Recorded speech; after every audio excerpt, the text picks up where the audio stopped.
Ya, mulakan Bismillahirrahmanirrahim. بسم الله الرحمن الرحيم اللهم افتح علينا خدمتك وانشر علينا من خزائن رحمتك يا أرحم الراحمين رب اشرح لنا صدورنا ويسر لنا أمورنا واحلل عقدة من لساننا يفقه قولنا ربنا آتنا في الدنيا حسنة وفي الآخرة حسنة وقنا عذاب النار وصلى الله على سيدنا محمد وعلى آله وصحبه وبارك وسلم والحمد لله رب العالمين. Alright, okay, Alhamdulillah. Okay, terima kasih. Siapa yang lambat masuk ni tak apa tau. Sebab kita boleh tengok recording. Sebab saya kalau boleh saya nak cuba habiskan awal lah. Pukul 9 tu kita dah habis lah. Okay, now. Ini adalah bab 12. Kalau dalam dalam buku teks awak, muka surat 216. Hari ni kita nak belajar 216 sampai 219. 216. Awak tengok buku teks muka surat 216. Now, hari ni kita nak terang, saya cuba nak habiskan 12.1 dan juga 12.2. Now, dalam 12.1 ni, kita nak cerita pasal koordinasi dan gerak balas. Now, macam ni tau, bila kita cerita pasal koordinasi ni dia sebenarnya dia mesti melibatkan rangsangan. Setiap rangsangan mesti menghasilkan gerak balas. Contoh kan, goalkeeper. Kalau dia nampak bola tu ke kanan, dia akan tangkap bola tu ke kanan. Kalau bola tu ke kiri, dia akan tangkap bola tu kat kiri. So basically kita kata setiap rangsangan ni dia mesti menghasilkan gerak balas yang betul. Contoh kalau korang makan gula-gula, gula-gula tu mesti rasa manis. Okay. So dalam kes ni, dalam tajuk koordinasi ni sebenarnya dia punya jalan cerita dia sama tau. Dia macam klise lah. So dalam tajuk ni, dia mesti mula dengan rangsangan. Okay. Rangsangan ni akan diterima oleh reseptor. Okay. Reseptor ni akan sampaikan maklumat pergi big boss dia. Which is big boss dia kita panggil dia sebagai pusat integrasi. Dalam kes kita ni, pusat integrasi kita ada dua. Sama ada otak ataupun saraf tunjang. Kemudian pusat integrasi ni decide efektor apa yang patut buat gerak balas. Jadinya, pusat integrasi ni akan sampaikan maklumat pergi ke efektor. Okay? Right. Kemudian efektor buat apa bila dia dah dapat maklumat daripada pusat integrasi, efektor akan menghasilkan gerak balas. So dalam tajuk ni, awak just identify the flow. Awak identify apakah dia punya rangsangan, siapakah reseptor dia, dan reseptor tu akan sampai maklumat pergi ke mana. Otak tu kita ada banyak bahagian mana yang dihantar. Kemudian ni hantar pergi ke efektor, apakah nama efektor tu. Kemudian dia akan menghasilkan gerak balas. So tajuk dia senang je ni. Tapi dia macam banyak lah. Okay. So kat sini kita dah kata, tadi kita dah cakap tau, koordinasi ni adalah rangsangan. Daripada rangsangan ni, dia ending dia mesti menghasilkan gerak balas. Happy ending dia mesti menghasilkan gerak balas. Dan gerak balas dia mesti happy ending. Okay. Now, dalam tajuk koordinasi ni, sebenarnya koordinasi ni dia melibatkan dua sistem. Satu adalah sistem saraf. Satu lagi sistem endokrin. Biasanya saraf ni, gerak balas ni adalah cepat. Gerak balas cepat. Kenapa cepat? Sebab dia punya maklumat dalam bentuk elektrik yang kita panggil sebagai impuls. Maklumat dia melibatkan impuls. Impuls ni macam elektrik tau. So elektrik ni kita perlukan konduktor. So impuls ni siapa yang bawa? Melibatkan impuls yang dibawa oleh neuron. Neuron ni apa? Sel saraf. Kalau endokrin, biasanya gerak balas ni adalah lambat. Contohlah kalau korang nak tengok orang tu balik. Tak adalah korang nampak tiba-tiba besok dia dah tumbuh misai banyak kan. So basically, kalau gerak balas yang melibatkan sistem endokrin, gerak balas ni adalah lambat.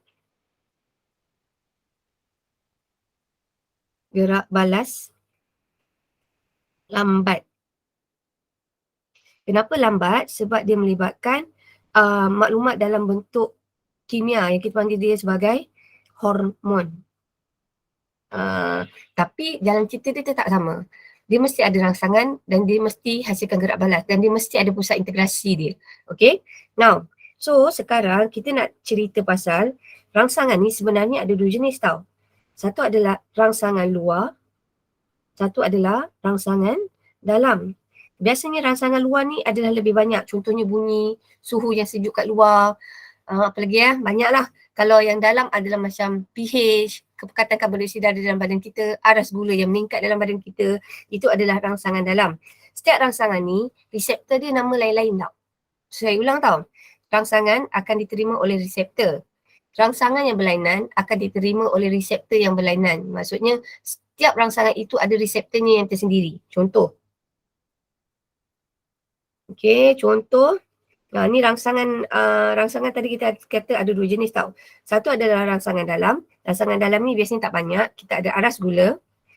Tekanan osmosis ni adalah air. Maksudnya kandungan air dalam badan kita. Banyak ke sikit? Kalau kandungan air dalam badan kita adalah sikit, tekanan osmosis adalah tinggi. So tekanan osmosis yang tinggi ni maksudnya badan kita kurang air.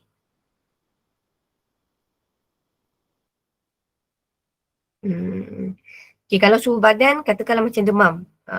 Okay, right. So kalaulah luar ada banyak, which is contoh cahaya, bunyi, bau, rasa, tekanan, sentuhan dan suhu persekitaran. Contoh macam sekarang kan sejuk kan, so basically apa kita buat? Okay, right. Seterusnya, ni tadi kita katakan setiap rangsangan reseptor dia lain-lain. Ini contoh rangsangan luar. Kalau rangsangan luar, tengok sini kan, rangsangannya adalah cahaya. Alright. Tengok sini tau. Kalaulah rangsangan itu adalah cahaya, nama reseptor itu adalah fotoreseptor.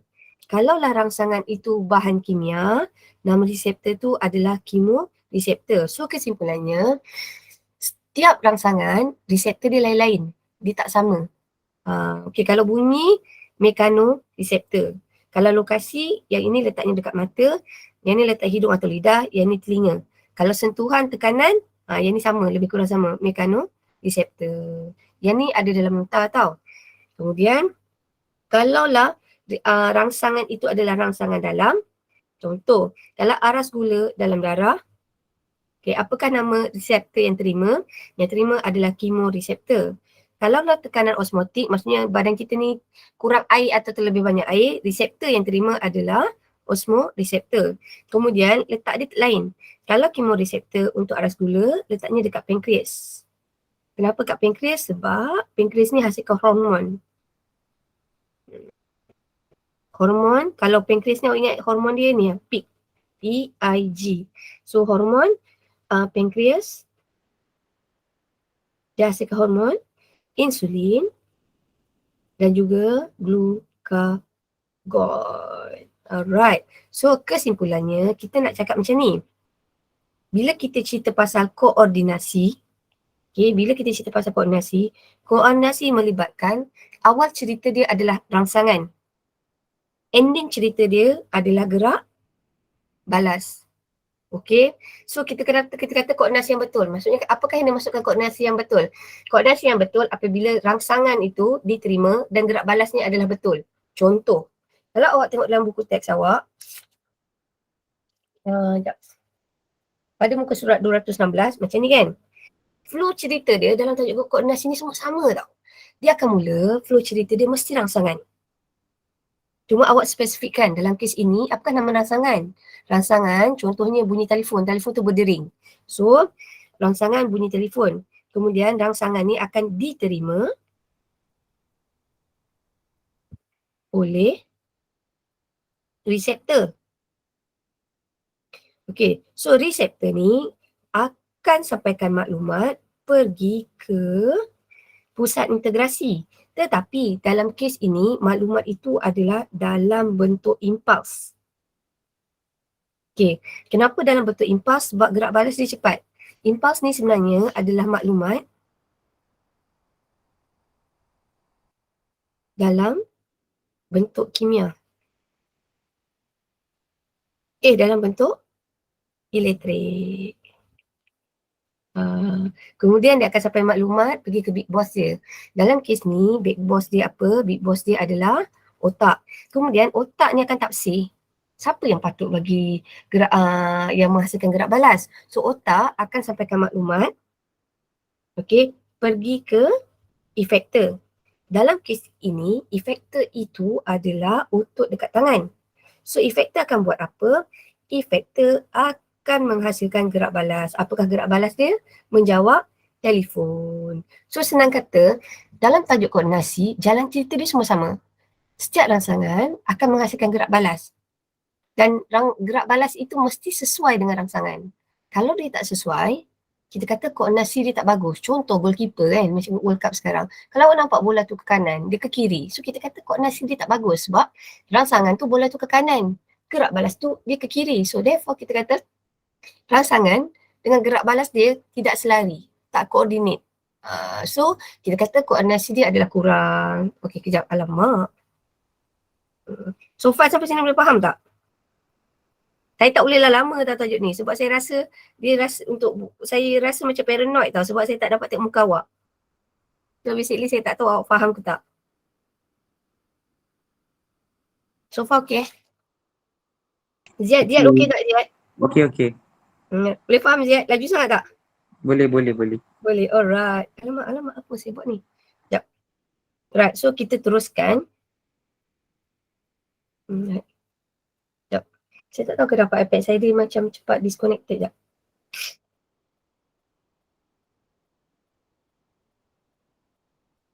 Apa Mariana? Sekejap. Okay dah. Dia lain macam sikit. Okay, now kita tengok pula yang ini. Kalau rangsangan itu adalah rangsangan dalam. So contoh rangsangan dalam, kalau korang lepas PJ, besok kan korang PJ kan? Bila lepas korang PJ, tekanan darah awak akan meningkat. So tekanan darah ni apa? Tekanan darah ni adalah rangsangan. So rangsangan akan diterima oleh reseptor.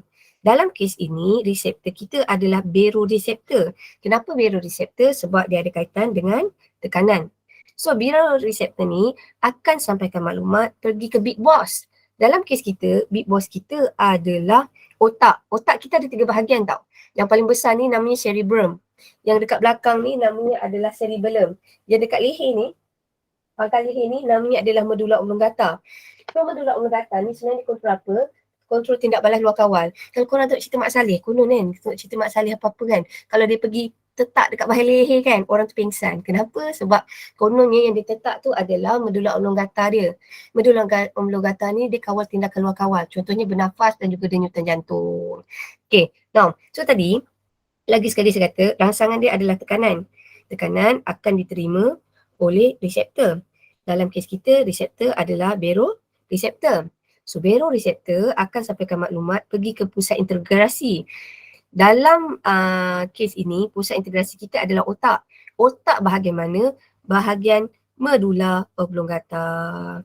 So medulla oblongata ni decide apakah efektor yang sesuai. So dalam kes ni, efektor yang sesuai adalah otot jantung dan juga salur darah. So otot jantung ni buat apa? Sebab tekanan darah kita laju kan, tinggi. Jadi otot jantung tu akan berdegup lebih perlahan.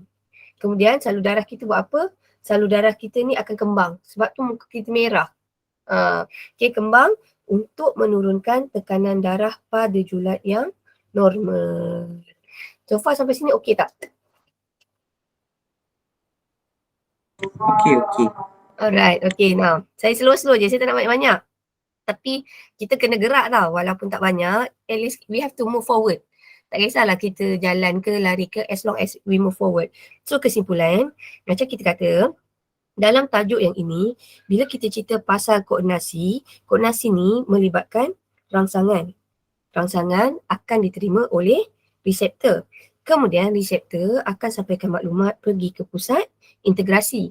Dari pusat integrasi, maklumat itu akan dihantar pergi ke efektor. Dan efektor ini akan menghasilkan gerak balas. Right. So kalau nak awak tengok pada muka surat 220,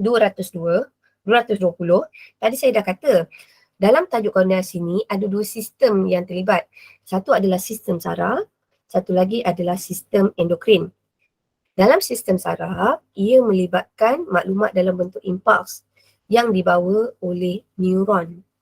Okay. Neuron nanti kita belajar, kita ada 3 jenis neuron. Kita ada, kalau neuron yang letak dekat reseptor namanya adalah neuron deria. Lepas tu pertengahan kita ada neuron geganti.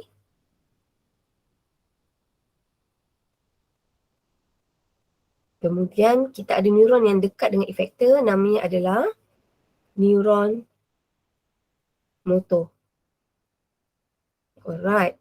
So, dalam sistem saraf ni, kalau awak tengok pada muka surat 220, Dah habis. 220. Kita nak tengok sistem saraf ni terdiri daripada dua organ utama, which is otak dan juga saraf tunjang. Alright. So, dalam sistem saraf ni sebenarnya, sistem saraf kita boleh pecahkan kepada dua. Kita boleh terbahagi kepada dua. Terbahagi kepada sistem saraf pusat. Ini yang tengah tau, pusat, center. Satu yang pinggir, sistem saraf periferi. Kalau sistem saraf pusat, ia terdiri daripada otak dan juga saraf tunjang. Saraf tunjang ni letaknya kat mana? Letaknya dalam tulang belakang awak. Kalau otak ni letaknya kat mana? Letaknya dalam tengkorak awak. So basically kita ada helmet semula jadi yang protect otak kita. Tapi bukannya bermaksud saya korang tak payah pakai helmet. Korang kena pakai helmet jugalah. Alright. Now, kita tengok kat sini. Tadi kita kata sistem saraf terbahagi kepada dua. Yang paling utama, sistem saraf pusat. Sistem saraf pusat ni terdiri daripada otak dan juga saraf tunjang. This is our brain. Dilindungi oleh tengkorak. Ini adalah kita punya saraf tunjang. Saraf tunjang kita ini dilindungi oleh tulang belakang. Kalau bahasa Inggeris panggil adalah spinal cord. Kalau tengkorak dalam bahasa Inggeris panggil adalah sebagai cranium. Okay. Tadi kita kata sistem saraf yang paling utama sistem saraf pusat. Sistem saraf pusat terdiri daripada otak dan juga saraf tunjang. Kemudian kita ada saraf-saraf yang kecil tau. So saraf-saraf yang kecil ni macam saraf pinggir, maksudnya ni paling utama otak. Dekat otak tu ada saraf-saraf halus tau. So saraf-saraf halus ni kita panggil dia adalah sebagai saraf cranium. So saraf cranium ni apa? Adalah saraf yang halus-halus yang letak dekat otak. Namanya saraf cranium. So kenapa nama dia cranium kalau saya senang nak ingat? Sebab dia ada kaitan dengan dekat dengan tengkorak. Kalaulah dekat letaknya adalah dekat kita saraf tunjang ni, apa nama saraf yang halus-halus yang orang kata dia nampak tak? Dia macam mencapah daripada saraf tunjang ni kan? Yang ini kita panggil dia sebagai saraf spina. So basically, sistem saraf periferi ni kalau cikgu saya ajar adalah sistem saraf pinggir. Maksudnya kita ada pusat, kemudian ada saraf yang kecil-kecil tu. So saraf yang kecil-kecil tu kita panggil dia adalah sebagai saraf periferi. Sistem saraf periferi. Sistem saraf periferi ni sebenarnya apa? Dia menghubungkan antara reseptor dengan sistem saraf pusat, yang menghubungkan antara reseptor dengan sistem saraf pusat. Kita ada saraf yang kita panggil dia sebagai saraf periferi. Kalau letaknya dekat spinal cord, namanya adalah saraf spina. Kalau letaknya dekat saraf cranium, letaknya dekat tengkorak, namanya adalah saraf cranium. Dekat saraf ni ada banyak neuron. Okay? Alright. So far sampai sini okay tak? Yeah. So, saraf cranium ni sebenarnya ada berapa pasang, bukan korang je nak ada partner tau. So, saraf ni pun ada partner dia. So, saraf cranium ni ada berapa pasang? Saraf cranium ni ada 12 pasang. Kalaulah saraf spina yang letaknya dekat awak punya tulang belakang tu, dekat saraf tunjang tu, okay, itu ada 31 pasang. Maksudnya kanan dan kiri. Dia mesti pair. Left and right. Okay, now, dekat sini. So, kesimpulannya, sistem saraf manusia terbahagi kepada dua. Okay, satu adalah sistem saraf pusat. Sistem saraf pusat terdiri daripada otak. Sabar. Okay, dia terdiri daripada otak. Okay, dan juga saraf tunjang. Otak kita boleh dibahagikan kepada tiga paling utama tau sebenarnya. Kita ada cerebellum dan juga medulla oblongata. Dalam otak tu ada lagi bahagian sebenarnya. Thalamus, hypothalamus dan juga kelenjar pituitari. Tapi dalam awal-awal ni kita fokus dulu dekat cerebellum cerebellum dan medulla oblongata. Now, kita dah cakap sistem saraf manusia terbahagi kepada dua. Yang utama adalah saraf pusat. Yang pinggir tepi-tepi kita panggil sebagai sistem saraf periferi. Sistem saraf periferi ni sebenarnya kalau saya pecahkan, saya boleh pecahkan ikut dia orang punya tindakan. Okey. Katakanlah adalah tindakan itu adalah tindakan terkawal. Contoh terkawal macam korang menulis, mendengar, melihat. So tindakan terkawal ini dikawal oleh sistem saraf periferi jenis apa? Jenis saraf somatik. Okay. Kalau sistem saraf periferi dikawal tindakan autonomik ataupun luar kawal. Okay. Now saya ambil dulu. Okay, saya ulang lagi sekali. Sistem saraf manusia terbahagi kepada dua. Yang utama adalah sistem saraf pusat. Yang kedua, sistem saraf periferi ataupun yang pinggir. Sistem saraf periferi ni sebenarnya dia kontrol tindakan. So tindakan kita ada dua jenis. Satu adalah tindakan terkawal, satu lagi adalah luar kawal. Kalaulah saraf yang mengawal tindakan terkawal, ia melibatkan saraf somatik. Saraf somatik ini dia melibatkan saraf kranium dan juga saraf spina. Okay. Now, kalaulah tindakan luar kawal kita ni sebenarnya ada dua jenis tau. Satu adalah dalam keadaan sangat laju, satu lagi adalah sangat perlahan. So senang kata, contoh tadi kan kita kata kalau kita lepas sukan kan kita punya tekanan darah akan meningkat ataupun denyutan jantung kita akan jadi laju kan. So denyutan yang laju itu sebenarnya adalah dikawal oleh saraf simpatetik. So saraf simpatetik ni kerja dia nak bagi semua metabolisme tindakan itu adalah laju. Contohnya kenapa korang exercise kena laju? Sebab bila exercise kita perlukan tenaga. So bila perlukan tenaga, denyutan jantung kita mesti laju. Kadar pernafasan kita mesti meningkat. Jadi masa tu saraf autonomik jenis simpatetik ni akan dirangsang. Tetapi kalaulah saraf simpatetik ini, dia hanya melibatkan saraf spina sahaja. Tetapi katakanlah bila korang dah exercise, besok kan kalau korang PJ, korang akan perasan mula jantung laju kan. Lepas tu bila dekat 30 minit ataupun 1 jam, awak akan perasan jantung awak akan back to normal. So macam mana boleh back to normal? Back to normal adalah disebabkan oleh saraf autonomik jenis saraf simpatetik. Saraf simpatetik ni dia berlawanan dengan saraf parasimpatetik. Okay, so kalau parasimpatetik maksudnya dia rendahkan aktiviti, kurangkan aktiviti. Contohnya kalau asal denyutan jantung awak laju, okay, kemudian dia akan slow. Kalau slow itu melibatkan parasimpatetik. Tetapi parasimpatetik ini ia melibatkan dua-dua saraf, which is saraf kranium dan juga saraf spina. So kesimpulannya, sistem saraf manusia terbahagi kepada dua. Sistem saraf pusat dan periferi. Sistem saraf pusat terdiri daripada otak dan juga saraf tunjang. Saraf periferi ni pula dia mengawal tindakan. Satu adalah tindakan luar kawal. Okay, satu lagi adalah tindakan terkawal. Kalau terkawal, lagi sekali saya cakap, ia sebenarnya melibatkan apa? Ia melibatkan dua-dua saraf, which is saraf kranium dan juga saraf spina. Kalau autonomi, okay, autonomi kita ada dua. Sama ada pertama, sama ada dilajukan. Kedua, sama ada dia perlahankan. Okay, kalau lajukan, dia hanya melibatkan saraf spina. Tapi kalau perlahankan, dia melibatkan dua-dua saraf. Which is saraf spina dan juga saraf kranium. Okay, so yang ini kan, dalam periferi ni kan, korang ingat yang ini je. Ini je. Korang jangan ingat jauh-jauh. Ini je.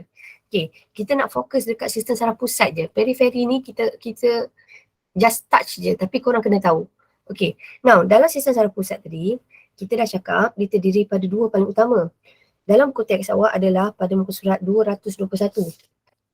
Berat. Dalam muka surat 221, kalau awak perasan kat sini, otak kita ni ada bahagian yang paling besar yang kanan dan kiri. Left and right tu. Okay, yang paling besar tu namanya adalah cerebrum. Okay. Namanya adalah cerebrum. Cerebrum merupakan struktur yang paling besar dan juga kompleks. Dan satu lagi, cerebrum kita ni macam buku tau. Dia berlipat-lipat. Anything berlipat-lipat adalah untuk menambahkan luas permukaan. Dan cerebellum ni sebenarnya dia kontrol awak punya emosi, pendengaran, penglihatan, personality dan tindakan terkawal. Dan cerebellum ni sebenarnya dia buat apa? Dia terima maklumat dari rangsangan. Okey, maklumat dan rangsangan dari reseptor. Kemudian maklumat itu akan ditafsirkan. So cerebellum tafsir, oh nak hantar kat siapa efektor yang sesuai? So dia tafsir. Efektor mana yang sesuai dengan rangsangan itu. Kemudian bawah ni kalau korang perasan, ini kan cerebrum. Kalau awak nampak kadang-kadang yang sini ni, tengah sini macam orang pakai sanggul tu, ini adalah cerebellum. Okay. Cerebellum ni dia mengawal koordinasi. Contoh kalau macam orang sukan kan dia dribbling ke apa benda tu kan. So basically dia nak buat apa? Dia nak what do you call it? Dia nak cuba train dia punya cerebellum. Sebab cerebellum ni dia melibatkan keseimbangan badan dan koordinasi otot dan dalam pergerakan. Maksudnya kalau orang tu naik basikal ke, kalau asyik jatuh-jatuh je ke, maksudnya dia ada problem sikit lah dengan cerebellum dia. Okay, kemudian dekat bahagian bawah ni, yang ini, sorry bukan situ, ni saraf tunjang. Dekat bahagian bawah ni, okay, bawah ni sikit, ini letaknya adalah medulla oblongata. So medulla oblongata ni tak adalah dekat leher sangat tapi dia almost lah. Okay, so medulla oblongata ni, okay, fungsinya apa? Untuk mengawal tindakan luar kawal. Contoh tindakan luar kawal adalah denyutan jantung, pernafasan, pencernaan makanan dan juga peristalsis. Pemvasocerutan ni adalah salur darah awak tu mengecil, cerut. Okay, now kelenjar pituitari dengan talamus ni, dia lebih kita fokus nanti dalam sistem endokrin. Ini pun sama, dia terlibat dalam sistem endokrin. Dalam saraf, biasanya dia melibatkan 3 bahagian otak, which is cerebellum dan juga medulla oblongata. Now, kita tengok sini kan, pituitari ni apa? Pituitari ni adalah bos segala kelenjar. Kita panggil dia adalah sebagai kelenjar utama dalam sistem endokrin yang merembeskan hormon. Kalau yang hypothalamus ni dia ada kaitan dengan homeostasis. Kita akan belajar homeostasis ni nanti. Alright. Now, ni tengok bahagian otak. Yang ni interesting tau bahagian otak ni kalau korang tengok. So basically kalau korang buat admax banyak, korang akan sakit kat mana? Korang akan sakit bahagian depan. Kenapa? Dekat bahagian depan tu dia kawal aktiviti mental. Contoh macam korang belajar. Sebab tu kalau korang banyak sangat belajar, korang rasa dah korang sakit kat sini. Sakit kat sini maksudnya awak dah overload cerebellum awak yang bahagian aktiviti mental. Seperti ingatan, berfikir dan juga belajar. Kalau lah orang tu yang terror bertutur, semua bahasa boleh tahu tu kan. Okay, dia bahagian otak dia kat bahagian ni. Kalau pendengaran dekat bahagian ni. Okay. Now, kalau awak tengok penglihatan ni kat belakang tau sebenarnya. Walaupun mata kita kat depan, yang kontrol penglihatan dekat otak kita adalah bahagian belakang. Okay. Kemudian rasa kat sini, ini adalah causa nerve. Now, kalau awak tengok kat sini, otak kita ni sebenarnya ada banyak salur darah. Sebab tu kalau kita kata orang tu ada stroke, dia tengok stroke tu dekat bahagian mana. Kalau stroke tu, maksudnya darah itu ada blockage, ada pengaliran darah tu terhalang dekat bahagian motor. So, dia maybe awak tengok motor tu bahagian mana. Kalau bahagian kanan, maybe dia akan rasa macam belah kanan tu tak berapa kuat. So stroke ni kita tengok dia dekat mana. Kalau stroke tu dekat bahagian motor, bahagian kanan, so maybe dia akan menyebabkan bahagian kanan dia akan rasa lemah sikit. Kalau dekat bahagian kiri lah. Right? Now, so kesimpulannya bahagian otak kita ni control everything. So basically sebenarnya otak awak ni sangat penting. Kalau saya nak bayangkan, kalaulah untuk macam komputer dia ada motherboard. So kita ada motherboard kita which is otak. Dan otak kita ni boleh proses banyak gila maklumat. Tapi apa-apa pun otak kita ni senang kata sebab tu perasan tak kalau awak mentally exhausted, kalau awak rasa penat, orang panggil dia sebagai burnout, awak akan penat satu badan. Kenapa? Sebab otak kita control everything. Otak kita control pergerakan, otak kita control kita bernafas, otak kita control kita berfikir. So sebab tu kadang-kadang ada orang cakap bila you guys burn out, the first thing that you have to do adalah rest dulu. Dan lepas rest, korang punya otak dah segar, so basically korang buat decision tu adalah lebih bagus. Okay? Right. Now, ini hemisfera kiri. Ni menarik. Now, katakanlah macam orang sains kan. Orang sains ni suka fakta kan. kita banyak guna otak bahagian mana? Kita banyak guna otak bahagian kiri. Okay? Analisis matematik dan berfikir secara logik. Kalau korang suka yang art, kreativiti, seni, awak gunakan bahagian otak cerebrum belah kanan. Dan setiap orang ni berbeza-beza. Tak adalah kita kata kalau orang tu pandai, masuk sains dia pandai, kalau dia ambil art dia tak pandai. Tak, sebab otak kita ni ada design differently. Ada orang memang lebih cenderung kepada matematik sains, ada orang dia lebih cenderung kepada seni, ada orang dia jenis yang go with the flow, mana-mana boleh. Right? Now, so kita tengok kat sini, ni tak payahlah.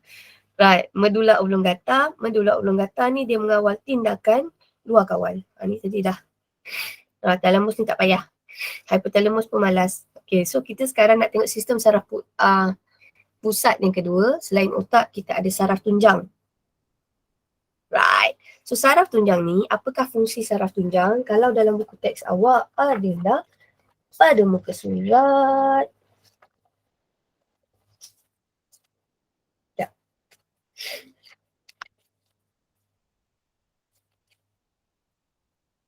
Pada muka surat, sini ada tak? Allah, okay, 202. So sistem saraf pusat kita sebenarnya, saraf tunjang kita ni sebenarnya apa? Dia mengawal tindakan refleks. Apakah contoh tindakan refleks? Macam orang ada perasan tak? Refleks tu macam tiba-tiba macam orang buat macam dekat mata awak berkelip. Atau ada habuk nak masuk mata.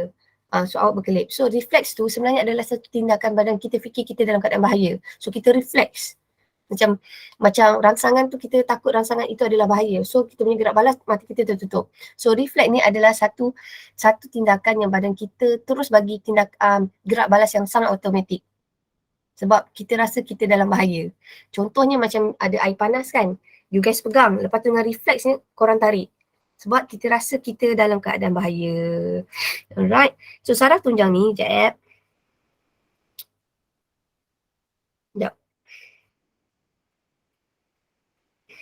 Saraf tunjang ni kita boleh pecahkan kepada dua jirim tau. Satu kita panggil dia adalah sebagai jirim kelabu. Satu lagi kita panggil dia adalah sebagai jirim putih. Now, yang ini. Banyak dah maklumat ni. Saya rasa nak muntah dah awak ni kan. Sabar ya dengan saya. Life must goes on. Bismillahirrahmanirrahim. Maafkan saya, kita tak ada pilihan. Ini option yang paling terakhir sekali. Kita tak boleh nak sia-siakan masa. So, ini adalah struktur saraf tunjang. Katakanlah saraf tunjang macam ni, saya potong. Ini adalah dari depan. So, saraf tunjang kita boleh pecahkan kepada dua jirim. Yang tengah ni, kita panggil dia sebagai jirim kelabu. Sebab dia adalah yang paling padat, warna dia padat. Tapi saya tak sure lah jirim kelabu ni terdiri daripada apa. Kemudian, kita ada yang luar ni yang macam butterfly ni. Ini jirim kelabu. Okay. Dekat luar jirim kelabu, ia dikelilingi oleh jirim putih. Jirim putih ni ada akson. Nanti kita belajar. Okay, now. So, kita nak tengok macam mana kita nak tahu di atas atau bawah. Awak nak tengok bahagian your saraf tunjang ni, atas bawah, awak tengok yang bengkak. Kalau kawasan yang bengkak ni, yang ini kita panggil dia sebagai dorsal. Dorsal tu atas, dorsal. Yang bengkak itu atas. Kalau yang tak ada bengkak ni, yang ini kita panggil dia sebagai akar ventral. So lagi sekali tau, saya ulang. Saraf tunjang kita boleh bahagikan kepada dua jenis jirim. Yang paling dalam namanya jirim kelabu yang bentuk macam rama-rama. Yang paling luar, jirim kelabu ini dikelilingi oleh jirim putih. Kemudian, dalam saraf tunjang ni kita boleh pecahkan bahagian atas dan bawah. Macam mana awak nak tengok atas? Awak tengok yang bengkak. Okay. Kenapa dia bengkak? Sebab dekat sini dia nak letak akson neuron deria. Maksudnya letaknya neuron deria. Nanti saya cerita neuron deria. Okay. Kalau awak nampak yang bengkak namanya akar dorsal. Kalau yang tak bengkak namanya adalah akar ventral. Okay. Now, saya nak tambah sikit. Kalaulah soalan tanya.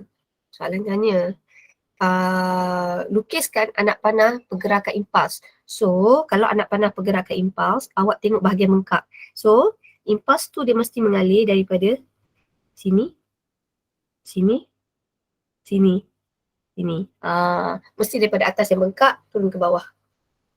Okay, right. So, dekat dalam, kalau awak perasan, dekat dalam kita punya saraf tunjang ni, letaknya 3 jenis neuron. Okay, now neuron ni Kalaulah letaknya dekat dengan reseptor namanya neuron deria. Kalaulah dia dekat dengan efektor namanya adalah neuron motor. Kalaulah tengah-tengah antara neuron deria dengan neuron motor, kita panggil dia sebagai neuron geganti. Okay. Now, yang ini korang boleh baca. So, saraf tunjang ni kita kena jaga sebab kalau putus dia boleh menyebabkan kelumpuhan. Kalau dia putus daripada leher ni, awak boleh lumpuh sampai bawah. Kalau dekat pinggang dia boleh lumpuh dari pinggang ke bawah. Okay, sebab tu cara kita nak menjaga sistem saraf adalah kalau korang naik motor kena pakai helmet. Tapi helmet tu make sure korang ikat. Kalau korang pakai helmet tapi tak ikat, dia tak ada fungsi. Sebab istilah korang kena ikat. Kalau korang naik kereta, kereta kena pakai safety belt. Sebab takut kalau accident awak ke depan, dia boleh membahayakan sistem saraf awak. Okay, now tadi kita dah kata neuron ada 3 jenis kan? Sabar dengan saya je. Now, pertama adalah neuron deria. Kedua adalah neuron geganti. Ketiga adalah neuron motor. Okay, cerita dia macam ni tau. Yang ni saya ajar budak hari tu dekat 4 UM 4 UC. Kalaulah dia letaknya dekat rangsangan, neuron dekat sini. Sekejap. Okay. Neuron kat sini namanya adalah neuron deria. Macam mana saya nak tahu neuron deria? Neuron deria ni biasanya badan sel kat tengah. Ni badan sel. Badan sel kat tengah. Kalau neuron geganti, Allah saya lukis lagi sekali.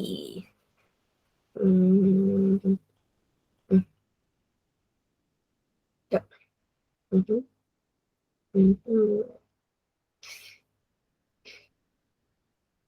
Okay. Kat reseptor ni letaknya neuron apa? Kita kata kat sini letaknya adalah neuron deria. Macam mana saya nak tahu neuron deria? Saya tengok badan sel. Kalau badan selnya kat tengah, ini kita panggil neuron deria.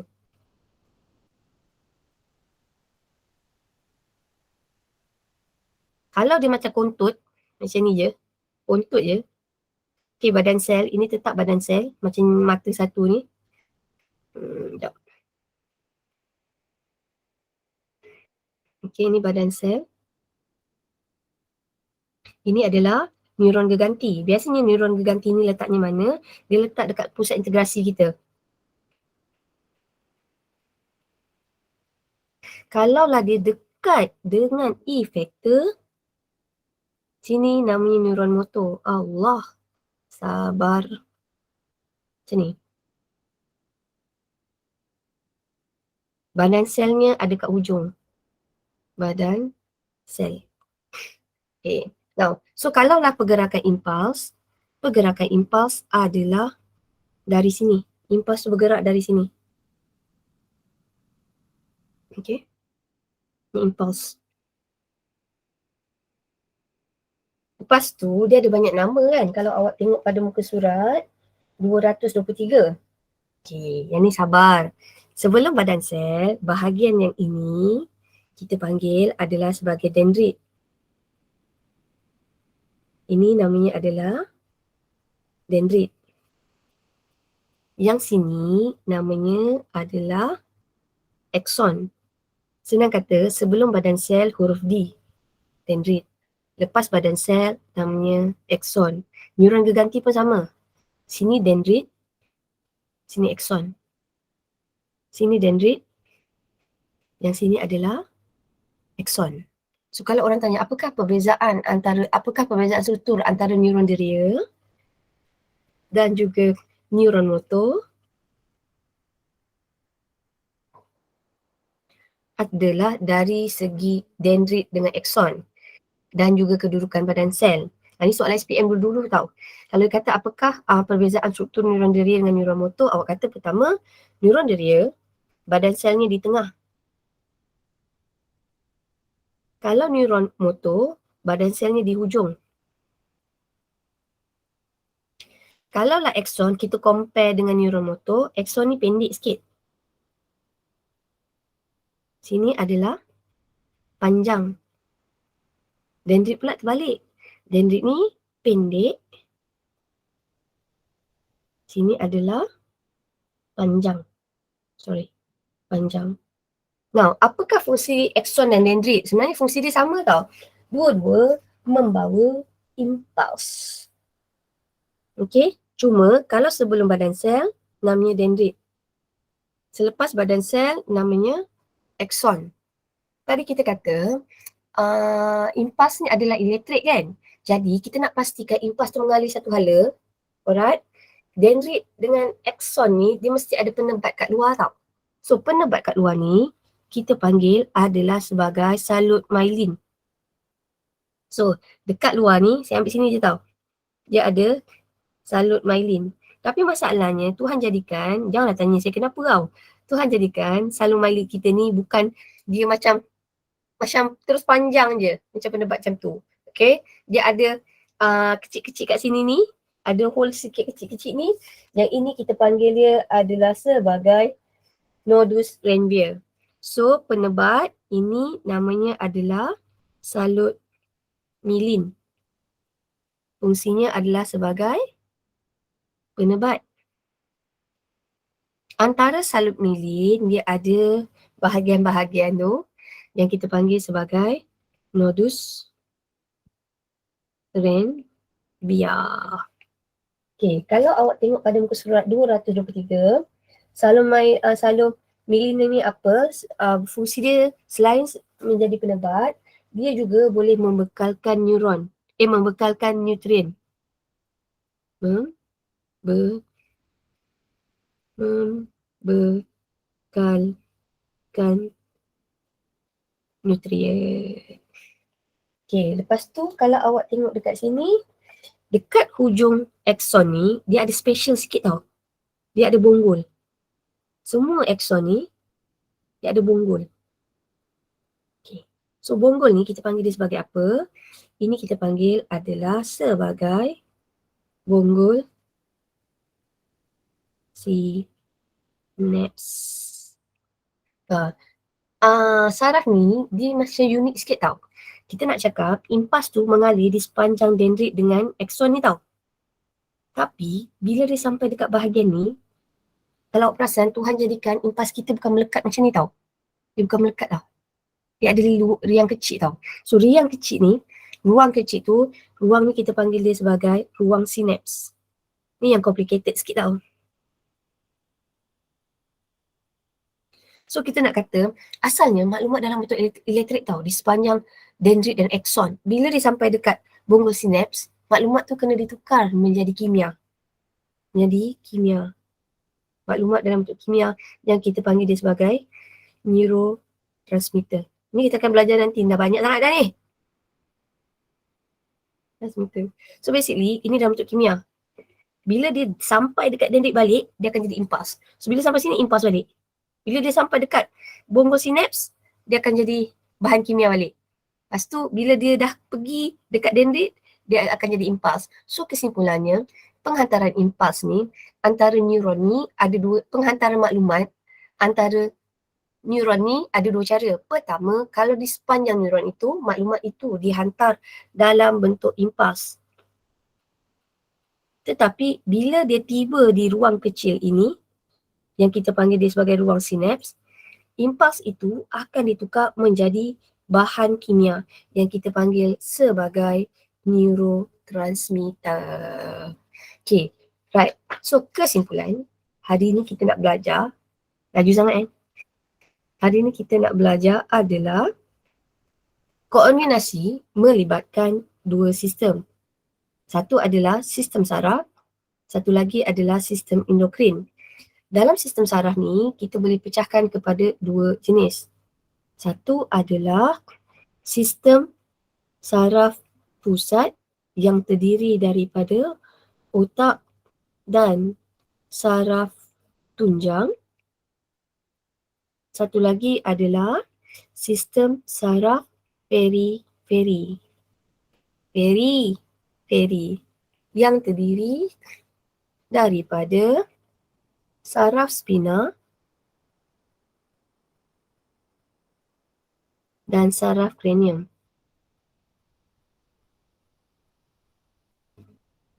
Okay. Kemudian, bila kita cakap pasal impuls ini akan dibawa oleh neuron. Neuron pula ada 3 jenis. Jika neuron tu letak dekat dengan reseptor, namanya adalah neuron deria. Macam mana awak nak tahu neuron deria? Awak tengok badan sel. Kalau badan selnya ada di tengah, ini neuron deria. Neuron geganti ni letaknya kat mana? Biasanya dekat pusat integrasi.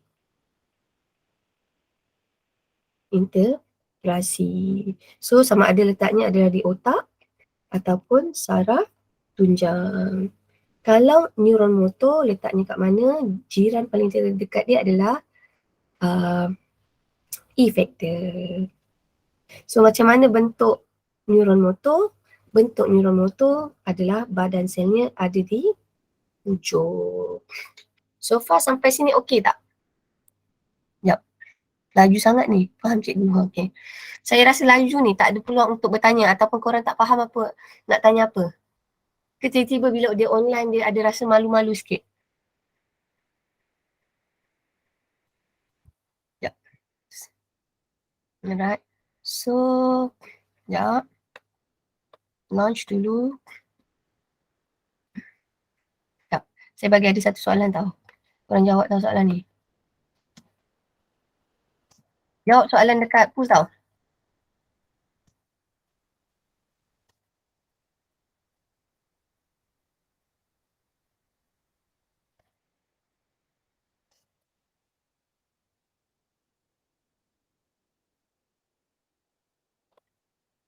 Sekejap ya.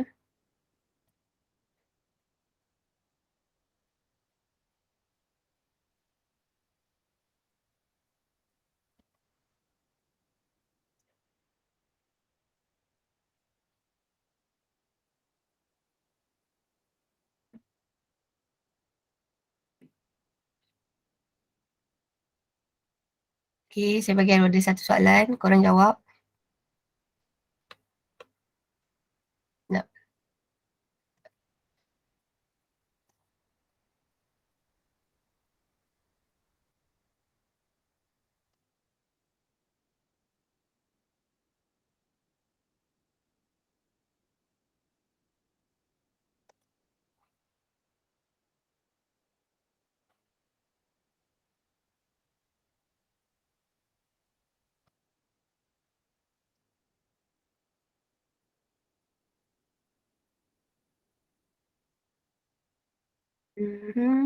Ada soalan tu, saya bagi awak apa soalan kat situ lah. Sekejap. Pertama ada satu soalan tu. Korang jawab tahap kefahaman kelas hari ni. Okay. Sama ada antara 100 hingga 90, 89 hingga 70, 69 hingga 50 atau 49 hingga 29. Kemudian ada soalan nombor 2. Soalan nombor 2, berikut adalah jenis neuron kecuali. Okay. Right, lepas tu soalan dia yang ketiga adalah apakah nama otak yang mengawal tindakan terkawal? Okay, lepas tu kita cuba satu lagi. Sekejap.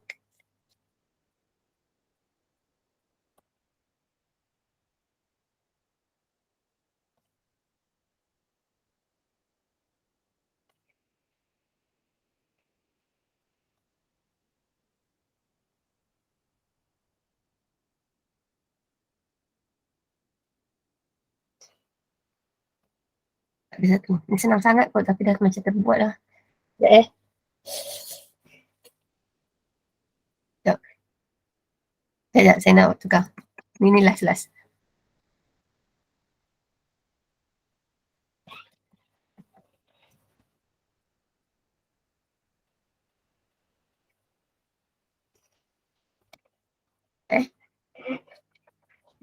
See?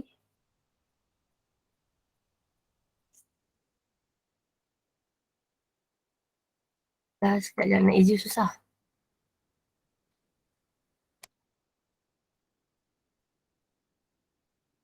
Alright. Sekejap.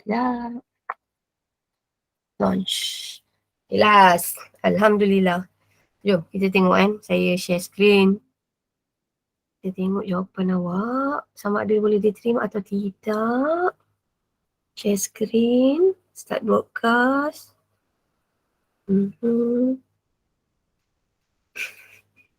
And then saya tengok activity. Tools. Okay. Alright. Okay. Alright. Sekejap. Apa ni? Sekejap. Okay. Tahap kefahaman hari ni. Berikut adalah tahap kefahaman hari ni. 2 orang vote faham kefahaman dia adalah 100 hingga 50. 16 vote kefahaman hari ini, kelas hari ini adalah 89 hingga 70. 5 orang vote tahap kefahaman hari ini adalah antara 69 hingga 50. Now, okay, 17 dah naik. Lepas tu soalan nombor 2. Berikut adalah jenis neuron. Okay. Neuron deria, kecuali neuron deria, neuron motor, of course lah, neuron transmitter. Nama pun dah paling pelik kan, dah tak boleh nak fikir. Okay, apakah nama otak yang mengawal tindakan terkawal tau? Macam korang membaca, macam korang masuk kelas ni kan. Cerebrum sebenarnya. Medulla oblongata adalah luar kawal. Contohnya awak denyutan jantung, bernafas, peristalsis, itu adalah medulla oblongata. Cerebrum lebih kepada gerakan. Orang sport untuk balance. Okay, kemudian jika rangsangan luar adalah sakit, apakah nama reseptor? Okay, fotoreseptor adalah bentuk cahaya. Awak tengok yang nama paling pelik. So nama pelik adalah nociceptor. Alright, so kita dah habis kelas untuk hari ini. So do you have any question? Kalau korang malu nak tanya saya, korang boleh tanya after class. So for now, you guys ada apa-apa masalah tak? So awak punya attendance is very nice tau. Alhamdulillah ada dekat 24, 25 orang yang datang masuk join di kelas. Bukan, weh ramai 28. Tahniah UM. Tahniah kelas UM sebab yang dapat join kelas ni adalah 28 daripada 35. So basically saya assume yang tak dapat join adalah line tak bagus, which is tak apa, nanti awak boleh tengok recording. So do you have any question? Ziad ada masalah tak? Ziad kalau tak nak tanya sekarang, Ziad boleh tanya masa lepas ni lah. So other than that, do you have any question? Tak ada. Tak ada, korang baru nak digest kan? Tapi kena Kan? study